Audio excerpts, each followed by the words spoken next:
Frank Vatrano is the man in Anaheim, and we'll talk about the Ducks singing the blues on this episode of Locked On Anaheim Ducks, part of the Locked On Podcast Network.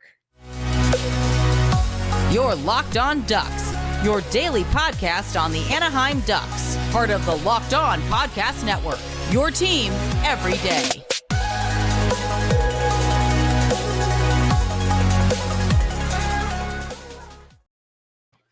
Ta-da! Welcome to Locked On Anaheim Ducks, part of the Locked On Podcast Network. I'm your host, Jason JD Hernandez. I am your silly symphony orchestrator for the next 22 and a half minutes. I'm also the PA announcer for the Coachella Valley Firebirds and have been host of this podcast for almost 5 seasons.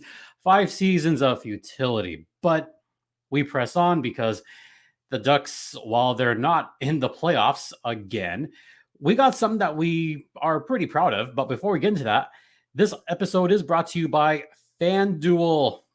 Make every moment more. New customers get $150 in bonus bets guaranteed. That's $150, win or lose. Visit FanDuel.com/locked on to get started. All right, let's get right into things because we have a game tonight, but we have a game that we got to talk about from this past weekend. And that was a game against that team, the St. Louis Blues. Yeah, it was a fun game. It was an entertaining game. It was one of my favorite games this season on the sole purpose of Leo Carlsson having himself a night. And I know I've talked about Leo Carlsson a bunch lately, and he had a great game, which I will talk about on the second portion of this podcast. But I want to talk about Frank Vatrano, who also had a big game against the St. Louis Blues. He had 2 goals in this one. By the way, that's a career high for Frank Vatrano, who has now got a whopping 32 goals this season. I think he's on pace to get 34, 35 goals. He can get to 35 goals. That would be his best single season outing of his career. And I think he's maybe entering his prime, maybe not, to be honest. I think there's still a little bit more that Frank Vatrano can give. Yes, he is on, now the wrong side of 30, but for some guys, it feels like their primes are when they are 30, 31, 32. And Frank Vatrano is playing a smarter game than he was last season, a little bit more patient game than last season, and finding the better quality shots compared to last year. Last year in Anaheim, he only had 41 points, 22 goals, missing only 1 game last season. This season, he hasn't missed a game. He's been on a tear. 55 points, 32 goals this season, already topping his career high in goals, his career high in points, his career high in assists. He's having himself a career season where he was an all-star, by the way. Don't forget, he was an all-star this season. That seems like so long ago, only really 2 months ago. But, this got me thinking. Frank Vatrano has done pretty well with the Ducks. In 2 seasons, he's only missed 1 game, so he has been Mr. Reliable. He's already got almost 100 points in 2 seasons, which for this Ducks team is pretty good. That is the most out of any other player in the past 2 seasons because Zegras has been hurt most of this season. So there's a little caveat there. Then this begged the question, Frank Vatrano is only making about a little over $3.5 million this season. Is he the best signing in the Pat Verbeek era? I would say yes. I think Frank Vatrano has been the best signing under GM Pat Verbeek. Now, Pat Verbeek has been the GM for the Ducks since February of 2022. So he's had only a couple of seasons to make some signings. But some of the other signings, the Troy Terry signing is right up there because it was able to lock him down long term. And you want that for a future possible captain. I hear some of you, future captain. I still believe that. And then there's the other signings that he made that didn't pan out too well. The John Klingberg signing that was meant to be short term, that didn't pan out too well. Jamie Drysdale, that hasn't panned out too well. The Gudas signing has been okay, but for $4 million per season, I don't know about that. The Strome signing, that one doesn't look the best. But when you talk about value, when you talk about what the player has brought to the team in terms of value, then you've got to say, yeah, that's a pretty decent contract. Frank Vatrano came to the Anaheim Ducks on a 3-year deal worth almost $11 million. So he's making about $3.6 million per season. Let's look at some of the other players that are making more than him. Troy Terry, $7 million per season. Okay, that one's fair. John Klingberg, $7 million. That wasn't good. Alex Killorn is making $6.25 million per season, and he's missed a lot of games, and I don't think he's been 100% for much of the year that he's played. Trevor Zegras, he's clearly been hurt almost all season long. Stromer, $5 million. So when you compare that, yeah, this Frank Vatrano signing is easily the best one. I almost said probably because there's Troy Terry, and I like that signing a lot. But as far as value, yeah, Frank Vatrano is the best on this roster as far as signings. And I personally would like to see Frank Vatrano come back to the Anaheim Ducks. I think he's more than earned his spot on the team. I think he plays very well with the lines. Like any line that he has around him is immediately better, not just for Vatrano. And yes, McTavish, got relegated to the fourth line, and Vatrano still pressing on. So I guess the main question is, do we want to see Frank Vatrano come back to Anaheim after next season? And honestly, I don't see any reason why the Ducks would not want to re-sign him to another longer-term deal, maybe another 3-year, maybe a $4 million deal for maybe just a smidge more. And I know the caution there is that Vatrano will be turning 31 next season. And by the time of his next contract, he'll be 32 years old. For most players, they're on the downturn when they turn 32 years old. So I guess the question is, would the Ducks be willing to give another contract with a player of that age? And also, we got to keep this in mind. What's going to happen with the Ducks next season? Are they going to have another poor start next season?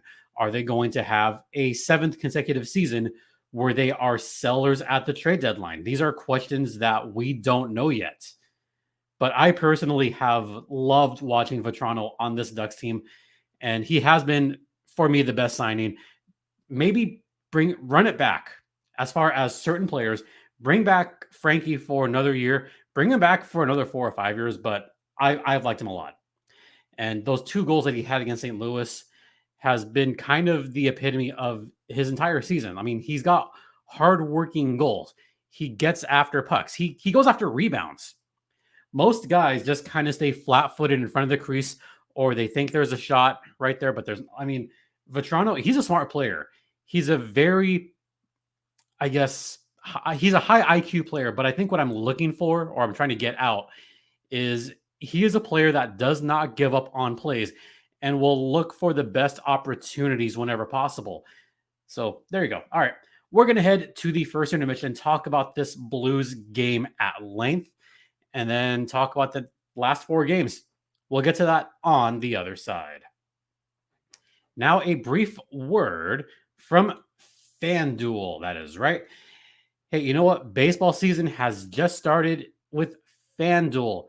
And you know what? It's also playoff time in the NBA, the NHL. Playoffs start in a couple of weeks. But baseball's in full swing, and you can bet that FanDuel is right there for you for every game. Right now, new customers get $150 in bonus bets guaranteed. That's $150 win or lose. Bet on everything from home runs to no-hitters, all on an app that is safe, secure, and super easy to use. So what are you waiting for? Visit FanDuel.com/lockedon and make your first bet an automatic win. FanDuel is America's number one sportsbook and the official sports betting partner of the Locked On Podcast Network. And please, folks, gamble responsibly. Welcome back to Locked On Anaheim Ducks, part of the Locked On Podcast Network. Once again, you're locked in with Jason JD Hernandez.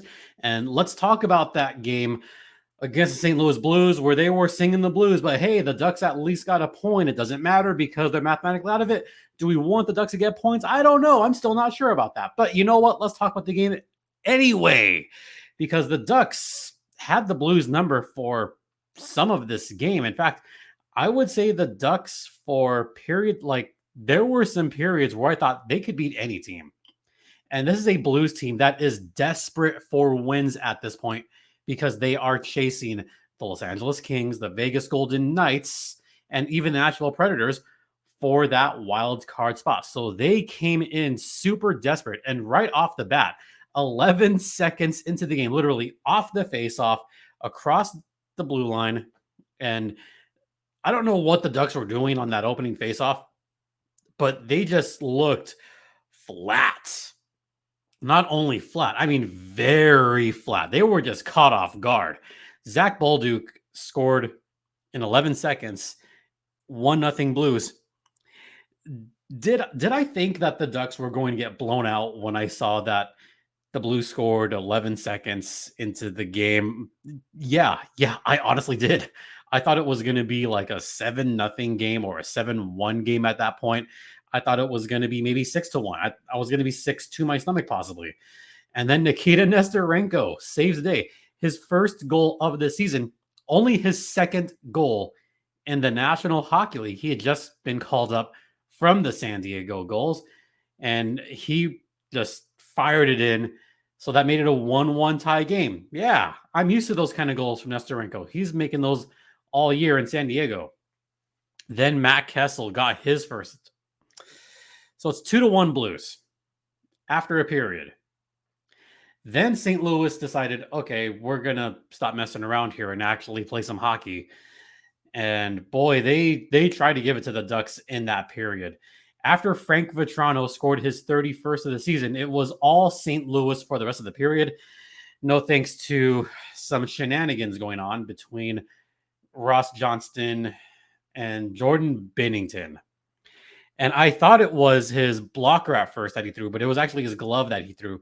But still, Jordan Binnington only got a roughing and Ross Johnston got a double minor. But Jordan Binnington was really going after Ducks players right there.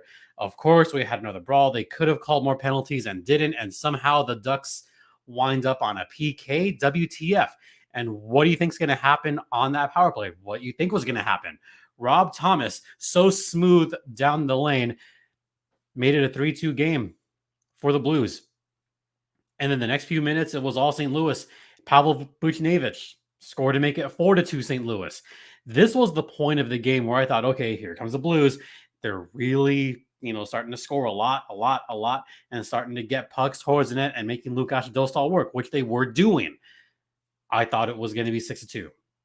How wrong I was, because Leo Carlsson saved the day for the Anaheim Ducks. And here's where I'm going to talk about the greatness that is Leo Carlsson, one of my favorite players on the Ducks right now, where he scored just a nice little tip shot on the power play. Then Frank Vatrano scored. The Vatrano score, by the way, in the third period. It is very hard to defend that shot as a goalie because Frank Vatrano had like some nifty moves there and then just kind of went backhand at the end of it. I think that's one of my favorite goals of the season because Frank Vatrano fooled the defense a little bit. And also, he could have gone forehand and he could have tried to sneak it across the crease and then bring it in. But what he did was he went towards the crease, kind of barreled in a little bit, and just kind of flicked it backhand right over the shoulder of Jordan Binnington. That was a very chef's kiss goal. And that was beautiful, y'all. I mean, did I cheer very loudly when Frankie scored that goal? Heck yes, I did. Yeah, it was obvious I wanted to see the Blues lose this game. And then the Leo goal to tie things up. The crowd went they went crazy on that tie. I didn't think it was going to come down to a tie game towards the end, but Leo Carlsson looked really good on that one. So that made it a 5-5 tie, heading into a shootout. Before I get into the shootout, I want to talk about a couple of things just in the big scope of this game.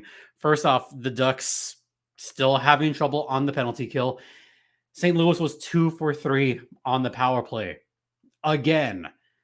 Once again, the Ducks are having great difficulty managing penalties, but they're having even greater difficulty on the penalty kill. The penalty kill has gone from decent to bad to worst.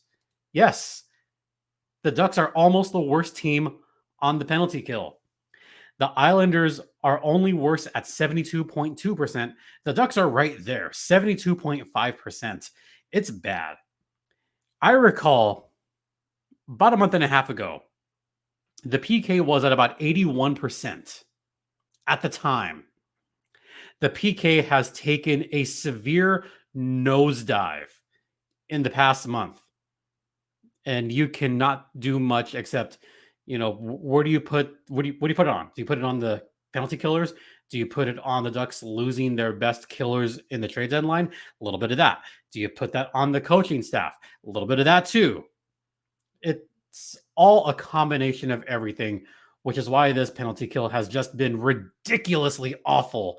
And again, 2 power play goals against a team whose power play is, how can I put this nicely? They're okay. They're a bottom 10 power play team. I think a lot of Blues fans were surprised they scored 2 power play goals. Or when I saw one tweet, 2 power play goals in this economy, the win is against the Anaheim Ducks. Yes, in that economy, then I believe it. So we go to a shootout, tied at 5.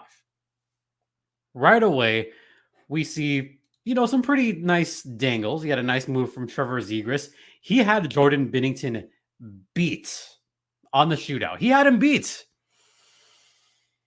And he hit the post. Trevor Zegras legit had Binnington beat. He had him. And just hit the right post. That would have given the Ducks the lead. It would have given them the momentum that could have set the table. But no. Jordan Kyrou then scored, making it 1-0. Leo couldn't score. And then Troy Terry couldn't score, and that was it. St. Louis Blues win 6-5 in a shootout. They are still alive in the playoff standings, which I'll talk about in a second. But just one more final takeaway on this game. I will praise the Ducks for not giving up on this one. This is a game that we would not have seen last season. This is a game that you definitely would have seen towards the end of last season under former coach Dallas Eakins. They're not giving up nearly as much. This is where I will give some praise to Greg Cronin. Even though he is a hard-nosed competitive type and, we'll have the Ducks, just take hit after hit after hit. Also, having the boys not give up on this game. Like, the Ducks could have been down on themselves and could have just, rolled over, but they did not. So I got to give props where props is due. Leo Carlsson not giving up. Troy Terry not giving up. Trevor Zegras, a perfect assist on that Frankie goal, by the way, not giving up. Frank Vatrano looking good. So those are the kind of micro signs that you can take with some kind of positivity going into next season. Yes, I'm kind of pulling strings, looking for anything positive, but in a season that's lost, you have to look for the micro signs. You have to look for those little things that can give you some kind of hope for next season. All right, we're going to head into the second intermission and, talk about the standings, last 4 games. What do we want to see from the Ducks on these last 4 games? Stay locked in. Now a brief word from Sleeper. All right. So the NHL season is winding down, but regardless of where the Ducks are in the standings, I got to remind you that you can win big by playing daily fantasy hockey on Sleeper, the official daily fantasy app of the Locked On NHL Network. Sleeper is our choice for daily fantasy sports and especially daily fantasy hockey, because you can win 100 times your cash in daily fantasy hockey contests, where you could also play daily fantasy NBA, MLB, and all you have to do as far as daily fantasy hockey is pick whether guys like Crosby or Ovechkin or McDavid or Austin Matthews or any player that's scoring a bunch of points will record more or less than their projections for things like goals, assists, plus, minus, and more in any given game. So use promo code LOCKEDONNHL and you'll get up to a $100 match on your first deposit. Terms and conditions apply. That's code LOCKEDONNHL. See Sleeper's terms of use for details and locational availability. Welcome back to Locked On Anaheim Ducks, part of the Locked On Podcast Network. Once again, you're locked in with Jason JD Hernandez. The Ducks have 4 games left in the regular season. Not a whole lot to talk about with these last games. There is a game tonight against the Los Angeles Kings. Let's see how the Ducks do against another desperate team that, by the way, if the Kings do win at the Ponda tonight, then the Kings will clinch a playoff spot in the Stanley Cup playoffs. So, yeah, the Ducks are playing a very desperate Kings team coming up. Then on Friday, they're playing the Calgary Flames, and then Saturday they round out the week against these same Los Angeles Kings. So a lot to talk about as far as these last 4 games. Oh, and then Vegas. What do you want to see? Well, before we answer that question, I got to talk about the standings because it is close in the West as far as the wild card. So you have 3 teams within 2 points of each other. The Nashville Predators are at 94 points. They have that top wild card spot. The Los Angeles Kings have 93 points. They're the number 3 team in the Pacific. 1 point behind them is the Vegas Golden Knights at 92 points. Then all the way down, you have the St. Louis Blues at 87 points. Right now, the only team that can still possibly make the playoffs because Calgary's out, Seattle's out, Minnesota is technically still in it, but because of teams that play each other, it's actually technically impossible for that team to make it. So, yeah, even though it says that they're still in, they're kind of not. So with that being said, it's the Blues. They're 5 points behind Vegas. I kind of want to see what the Ducks can do at this point. I mean, they're not going to catch the Columbus Blue Jackets. Columbus is at 64 points. Anaheim's at 55. So if the Ducks win out, they can't catch Columbus. San Jose has 44 points. They can only go as high as 54. So forget about San Jose. Between Chicago and the Ducks, I do not see Chicago winning 2 more games this season. So at this point, what do I want to see? You may as well win out. You may as well win the last 4 games. Give the fans something to cheer about. Yes, I know I say like it's all about the tank, but at this point, San Jose is like it's impossible to catch San Jose. It's impossible to catch Columbus. Chicago's not going to win 2 more games. Therefore, even though I am still on the Ducks getting a top pick, you know what? At this point, win them all. Win all those games. Chicago's not going to beat St. Louis. They're not going to beat the Hurricanes. They're not going to beat the Vegas Golden Knights. So just do it. Just win all of them. Beat the Kings twice. Beat Calgary. And beat the living crap out of the Vegas Golden Knights. Can you imagine? Just imagine this. Because Vegas is the team that's furthest behind. What if somehow, by a miracle, the Blues win all their games and it comes down to Ducks Vegas and the Ducks beat Vegas? Yeah, I kind of want to see those salty tears. So with that being said, what do we want to see?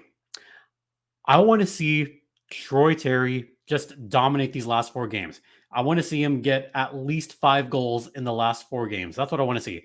I want to see Frank Vatrano go for 35 goals this season. I think we all want to see Frankie get to 25 goals this season. Troy Terry. I've mentioned that he has, 3 consecutive years with 20 goals. Good for Troy Terry. Still young. I want to see Troy Terry get to 25 goals this season. Yes, that means 5 goals in the last 4 games. Yes, it can happen. I believe in Troy Terry. I want to see Leo Carlsson completely take over this season, the last 4 games. I want to see him get another hat trick. How cool would it be for Leo Carlsson to get another hat trick this season? I think it'd be really cool. So just some little things that I want to see from the Ducks. One other thing that I want to see from the Ducks this season, stop taking penalties. Can they actually have a clean slate for one game? I don't know. I don't know if they can, but hopefully we can have some good signs for things to come. Once again, Kings game is later tonight, followed by those last 3 games.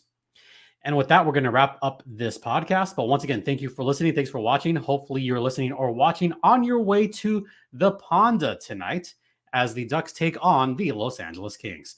But in the meantime, thanks for listening. Thanks for watching. Don't forget this podcast is free and available across all platforms, including Stitcher, Spotify, Odyssey, Apple Podcasts, Google Podcasts, etc., etc., etc. Ad-free on Amazon. Hit the subscribe button on YouTube. All that jazz. You can follow me on Twitter or X at StimpyJD. You can follow the Locked On Ducks X or Twitter at LO_Ducks. Or you could also find me at Acrisure Arena, which, by the way, we're going to have a couple of episodes from Acrisure Arena later this week, so be on the lookout for that. Once again, thank you all for your continued support. It is so greatly appreciated. For Locked On Anaheim Ducks, I'm Jason JD Hernandez saying have a great rest of the day. Please remember to be safe out there, be kind to one another, and Ducks fly together. Quack, quack, everyone. Quack, quack.